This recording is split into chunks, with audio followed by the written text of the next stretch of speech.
नमस्कार, स्वागत है आपका उत्तराखंड एक्सप्रेस में। मैं हूं आपके साथ मेनका चौधरी और सबसे पहले बात करेंगे आज की सबसे बड़ी खबर की। तो न्यूज 18 उत्तराखंड पर हरक सिंह रावत ने इंटरव्यू के बाद राज्य की सियासत में उबाल आ गया।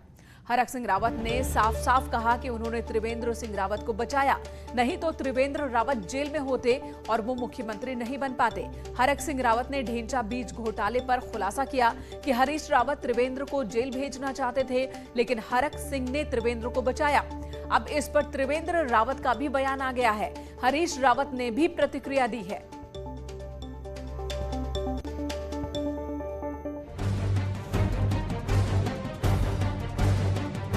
मामला साल 2012 में कृषि मंत्री रहे पूर्व सीएम त्रिवेंद्र रावत से जुड़ा हुआ है। तब ढेंचा बीज घोटाला जोर शोर से सामने आया था। 2012 में कांग्रेस सरकार आई तो मामले में जांच बैठा दी गई। हरक सिंह ने न्यूज 18 को दिए एक्सक्लूसिव इंटरव्यू में एक बड़ा खुलासा करते हुए कहा कि तत्कालीन सीएम हरीश रावत ढेंचा बीज घोटाले के लिए त्रिवेंद्र रावत को जेल भेजना चाहते थे। हरक ने कहा कि बतौर कृषि मंत्री उन्होंने त्रिवेंद्र के समर्थन में 2 पेज की नोटिंग भी की थी, जिसके चलते वो जेल जाने से बच गए। अगर जेल गए होते तो सीएम भी नहीं बन पाते। अब इस पर बवाल हो गया और त्रिवेंद्र रावत का कहना था कि हरक सिंह कुछ भी बोले, मुझ पर कोई फर्क नहीं पड़ता। एएमसी में हरीश रावत जी ने ढेंचा बीज पे फाइल मंगाई, 2 अलग चुनाव था। मैंने 2 पेज का नोट त्रिवेंद्र रावत के पक्ष में लिखा। श्याम को पतवाली मैंने कोश्यारी एयरपोर्ट पे कोश्यारी जी और अजय भट्ट मुझे मिले, मैंने दिखाई फाइल। कल यार तुम्हारी हिम्मत है। हरीश रावत जी ने मुझसे कहा तो शाम को दूध पिला रहा है। तो मैंने तो इतनी मदद की त्रिवेंद्र रावत। अगर उस दिन मैं हरीश रावत जी की बात मान लेता और त्रिवेंद्र रावत के खिलाफ जो हरीश रावत चाहते थे मुकदमा दर्ज हो जाता, त्रिवेंद्र रावत कब चीफ मिनिस्टर बन सकता था? जिसके खिलाफ भ्रष्टाचार के मामले पे मुकदमा दर्ज हो, चीफ मिनिस्टर बन सकता था। अब हरक सिंह कुछ भी बोलते उन पर कोई फर्क नहीं पड़ता। हरीश रावत 1-1.5 महीने तक जब तक वो Delhi all India medical institute में रहे, वो सिरहाने को उस फाइल को अपने सिरहाने के नीचे दबा के रखे। और मैंने कहा कि उस फाइल की बड़ी बड़ी फोटो स्टेट करके सचिवालय के चारों तरफ चिपका दीजिए। जनता फैसला कर लेगी कि उसमें कोई भ्रष्टाचार हुआ है या नहीं हुआ है। और हरक सिंह रावत इस तरह की बात करते हैं तो उनकी आदत है बोलने की। अब नाम आया तो अब भला हरीश रावत भी हरक सिंह रावत से हिसाब किताब बराबर करने का मौका कहां छोड़ते। उन्होंने त्रिवेंद्र रावत को क्लीन चिट देते हुए कहा कि राजनीति में व्यक्ति बड़ी मेहनत से आता है और जरा सी चीज के लिए उस पर दाग लगा दो, ये ठीक नहीं है। हरदा ने साफ कहा कि उसमें जेल जाने जैसा कुछ नहीं था। बहुत सारी चीजें ऐसी हैं तो मैंने उन पर विचार करने के बाद ये उचित समझा कि इस केस में कुछ ऐसा भ्रष्टाचार का मामला मुख्यमंत्री न तत्कालीन मंत्री और तत्कालीन सचिव पर नहीं बनता है। मेरे विरोधी हैं इसलिए उनको जेल डाल दिया जाए या उन पर मुकदमा दर्ज कर दिया जाए। तो हरीश रावत की कांग्रेस की कभी ऐसी नियति नहीं रही। और हाँ, यदि भाजपा होती तो जरूर जो है 1 आध दिन हवालात जरूर डाल देते। ढेंचा बीज घोटाले में भले ही हरीश रावत त्रिवेंद्र के साथ खड़े हो गए हों, लेकिन विधानसभा चुनाव से ठीक पहले हरक ने बोतल में बंद जिस जिन को बाहर निकाला, वो चुनावी दिशा एक बार फिर बदल भी सकता है।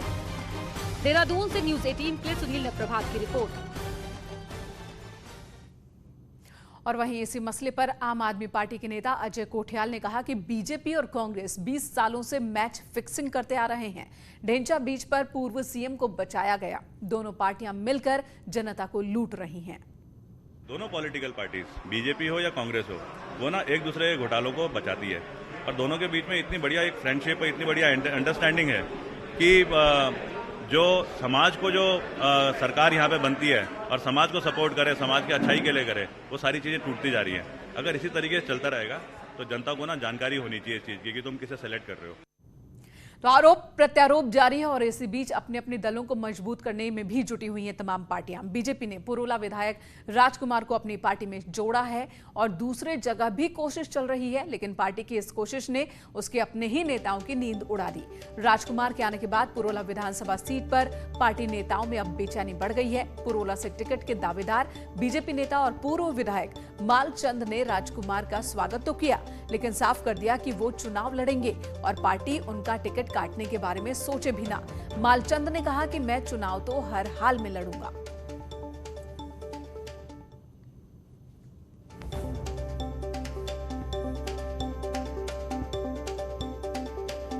मुझे अकेले व्यक्ति को खुशी बहुत ज्यादा है कि हमारा परिवार बढ़ा है, एक सम्मानित विधायक पार्टी में आया है, हमें बड़ी खुशी है।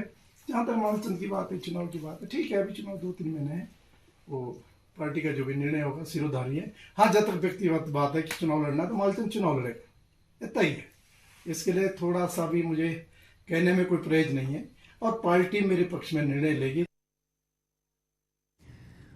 वहीं बात कांग्रेस की करें तो कांग्रेस विधायक राजकुमार के बीजेपी ज्वाइन करने के बाद कांग्रेस पार्टी में खलबली मच गई है। हालात ये है कि अब कोई और नेता कांग्रेस छोड़कर बीजेपी पे न चला जाए, इसके लिए अब घेराबंदी शुरू हो चुकी है। दिल्ली में कांग्रेस की बड़ी बैठक होने वाली है। सूत्रों के मुताबिक सोनिया गांधी ने उत्तराखंड कांग्रेस के सभी नेताओं को दिल्ली तलब किया। प्रदेश अध्यक्ष गणेश गोदियाल, नेता विपक्ष प्रीतम सिंह दिल्ली पहुंच चुके हैं, जबकि हरीश रावत का भी दिल्ली आने का कार्यक्रम है और माना जा रहा कि कल कांग्रेस की ये बैठक हो सकती है। हालांकि प्रीतम सिंह ने कैमरे पर किसी भी बैठक से इनकार किया। वहीं उन्होंने ये भी कहा कि राजकुमार के बीजेपी में जाने से कांग्रेस पर कोई फर्क नहीं पड़ता। कि आज आप लोगों की बैठक है, इस बैठक में कौन कौन लोग शामिल होंगे? कोई बैठक नहीं है, मैं तो आपसे पता चल रहा है कि कोई बैठक है। यहाँ कोई बैठक नहीं है, ना मैं बैठक के लिए आया, मैं तो कुछ और काम से आया था। गणेश गोदियाल जी और आप लोग बैठक के लिए नहीं आए हैं? नहीं, बिल्कुल भी नहीं। राजकुमार जी को जो है बीजेपी ने 2017 में टिकट नहीं दिया, हमने टिकट दिया, हमने उनको चुनाव जीतवाया, अब वो वापस अपने घर चले गए, तो कोई फर्क पड़ने वाला नहीं कांग्रेस को। तो भले ही बैठक की बात से इनकार करें, लेकिन बैठक है। सूत्रों के मुताबिक ये खबर बहुत बहुत मजबूत है। वहीं कांग्रेस नेता किशोर उपाध्याय भी दिल्ली में हैं और किशोर ने कांग्रेस अध्यक्ष सोनिया गांधी से मिलने के लिए वक्त मांगा है। न्यूज 18 से बातचीत में किशोर उपाध्याय ने बताया कि कांग्रेस परिवार में है और परिवार में नाराजगी भी होनी चाहिए। इतना ही नहीं, किशोर ने यह भी कहा कि उनके साथ 1-2 नहीं बल्कि 17 बार नाइंसाफी हुई, लेकिन इसका मतलब ये नहीं कि वो पार्टी छोड़ देंगे। 17 बार अन्याय हुआ तो इसका मतलब ये थोड़ी कि हम कहीं इधर उधर चले जाएंगे। तो मुझे लगता है कि पता नहीं क्यों जो है, ये एक अच्छी बात भी है, अगर किशोर उपाध्याय फूंक भी मारता है तो वो तूफान बन जाता है। बैठक अगर बुलाई है, लेकिन वो बैठकों के बारे में मुझे कोई जानकारी नहीं है। मैं अपने व्यक्तिगत काम से आया हूँ और ये कोई इंसिडेंस है जो मैं दिल्ली में हूँ और उन्होंने बैठक अगर बुलाई है, मुझे बैठकों का भी पता नहीं। सोनिया गांधी जी से भी मुलाकात होगी क्या आपकी? नहीं, मैंने समय मांगा हुआ है, अगर उनके पास समय होगा तो मैं मिलूंगा उनसे। बहुत दिनों समय नहीं मिला है। नहीं, मैंने आज ही कहा है, अगर होगा तो जो है मैं मिलूंगा। वो हमारी संरक्षिका हैं। नाराजगी है कुछ? देखिए, परिवार में नाराजगी और खुशी और ये सब चलता रहता है, उसको इस रूप में लेना चाहिए। नाराजगी में क्या है? नाराज होना, परिवार के सदस्य को अगर लगता है तो नाराज भी रहना चाहिए और परिवार फिर खुश भी कर लेता है, तो इस रूप में उसको लेना चाहिए। तो उत्तराखंड कांग्रेस के सभी नेता दिल्ली में, लेकिन बैठक की बात से कर रहे हैं इनकार। सभी कह रहे हैं कि अपने काम से यहां पहुंचे हैं। वहीं पूर्व नेता प्रतिपक्ष इंदिरा हृदयेश के बेटे सुमित हृदयेश को लेकर भी चर्चाओं का बाजार गर्म है, जिस पर सुमित हृदयेश ने एक प्रेस कॉन्फ्रेंस कर अपनी बात रखी। सुमित ने साफ कहा कि वो किसी भी हालत में बीजेपी नहीं जाने वाले। उन्होंने ऐसी चर्चाओं को राजनीतिक षड्यंत्र बताया।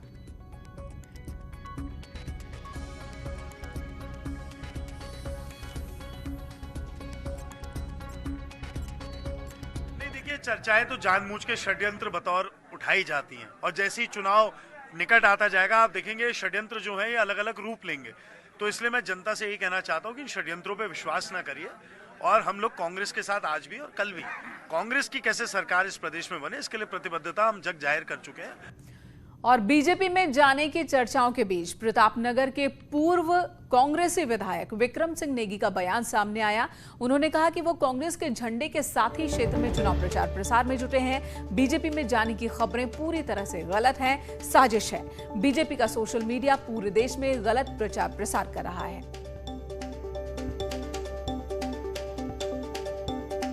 ये भारतीय जनता पार्टी का एक षड्यंत्र है और ये लगातार एक बार नहीं, और जो भारतीय जनता पार्टी का सोशल मीडिया है जो पूरी देश में जिसने गंदगी फैला दी है, वो इसको बार बार आके कंफ्यूज क्रिएट कर रहा है। इस तरह के भ्रामक बातें तैयार कर रहा है और लोगों के बीच में फेंक रहा है। ऐसी कोई बात नहीं है और ना कोई बीजेपी में जाने वाला है।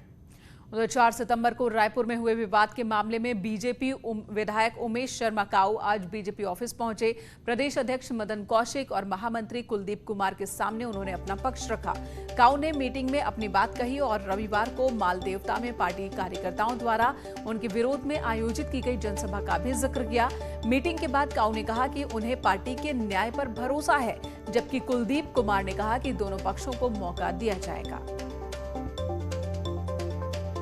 पार्टी मेरा परिवार है, अपनी बात मैंने कह दी बस। आपको लगता है महापंचायत विरोध नहीं है? अरे महापंचायत आपने उनके नाम पूछे, अखबार में छपे हैं, एक भी मेरे क्षेत्र का नहीं है। उनको अभी संग्रहित कर रहे हैं। संग्रहित करने के बाद उनका अनुशीलन करेंगे और अनुशीलन करने के बाद फिर दोनों पक्षों को सुना जाएगा और सुनने के बाद तब जाकर के कोई ना कोई निर्णय किया जाएगा।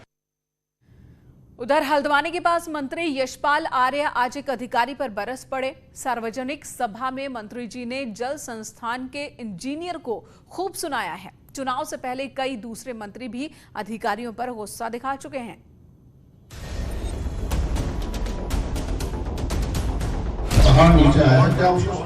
ये कोई बहाना है? बॉन्ड हो गया। आमतौर पर बेहद शांत रहने वाले कैबिनेट मंत्री यशपाल आर्य बेहद गुस्से में दिखे। हल्द्वानी के पास जोलीकोट में कार्यक्रम था और जनता के सामने यशपाल ने जल संस्थान के एग्जीक्यूटिव इंजीनियर की क्लास लगा दी। कब से शुरू करें? मैं आज आपसे काम पूछना था, भरी सभी लोगों के बीच में पूछना चाहता हूँ, कब से काम शुरू करेंगे आप? चुनाव के बाद कब करेंगे? कितने दिन में करेंगे मुझे बताइए। मैं कोई बहाना नहीं सुनेगा, यह तब नहीं कर रहा हूं, मैं कब से शुरू करेंगे मुझे बताइए, आज नहीं पर बताइए। अगर आप नहीं कर सकते हैं तो अपना बोलेंगे, जाइए, क्या करना है। एक पेयजल योजना शुरू नहीं होने से यशपाल नाराज थे और बाद में अधिकारियों के रवैये से बेहद दुखी नजर आए।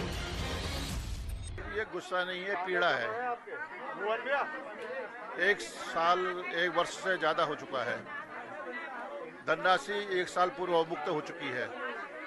पेयजल योजना के लिए धनराशि जारी हो चुकी है, लेकिन उसके बावजूद भी आज तक पेयजल योजना के निर्माण की शुरुआत नहीं हुई। चुनाव से पहले जनता के गुस्से को शांत करने के लिए इससे पहले मंत्री बंशीधर भगत और हरक सिंह रावत भी अपना गुस्सा अधिकारियों पर दिखा चुके हैं और ऐसा ही कुछ यशपाल आर्य भी करते हुए दिखे। न्यूज़ 18 के लिए हल्द्वानी से शैलेंद्र नेगी की रिपोर्ट। इधर मुख्यमंत्री पुष्कर सिंह धामी की अध्यक्षता में सीएम कैंप ऑफिस में सैन्यधाम को लेकर हाई लेवल कमेटी की बैठक हुई। मुख्यमंत्री ने कहा कि सैन्यधाम के निर्माण के लिए चरणबद्ध कार्य योजना बनाई जाए। सैन्यधाम भव्य एवं दिव्य बनाया जाएगा। इसके लिए दूसरे राज्यों में बने शहीद स्मारकों का भी भ्रमण किया जाए। मुख्यमंत्री ने शहीद सम्मान यात्रा के आयोजन के लिए भी सभी तैयारियां जल्द पूरी करने के निर्देश दिए। शहीद सम्मान यात्रा की शुरुआत अक्टूबर 2021 के पहले हफ्ते में प्रस्तावित है।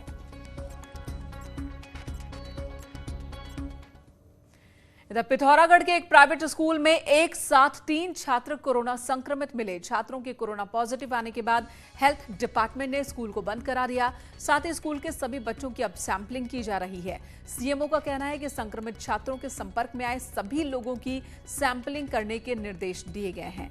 छात्रों के पॉजिटिव आने के बाद पेरेंट्स भी अब डरे हुए हैं।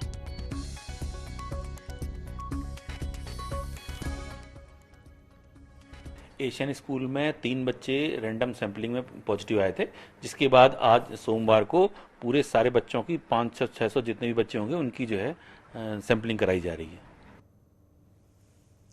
इधर चमोली के 8 ब्लॉक में आयोजित हिमालय की देवी नंदा देवी को लेकर जो पूजा है वो लोकजात नंदा सप्तमी के मौके पर आज मां नंदा को कैलाश विदा करने के साथ ही ये पर्व समाप्त हुआ। हल्की बारिश और कोहरे के बीच नंदा सप्तमी के मौके पर मां नंदा राज राजेश्वरी की डोली सुबह गैरोली पाताल से वेदनी बुग्याल पहुंची। जहां पहुंचते ही मां नंदा की डोली ने पूरे वेदनी कुंड की 3 परिक्रमा की और अपने नियत स्थान पर विराजमान हो गए, जिसके बाद वहां मौजूद लोगों ने मां नंदा की पूजा अर्चना की। पौराणिक लोक गीतों और जागरों को गाकर मां को कैलाश के लिए विदा किया।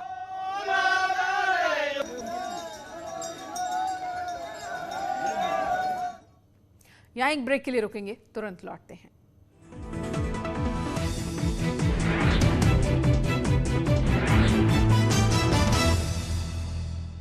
मेयर काउंसिल की बैठक का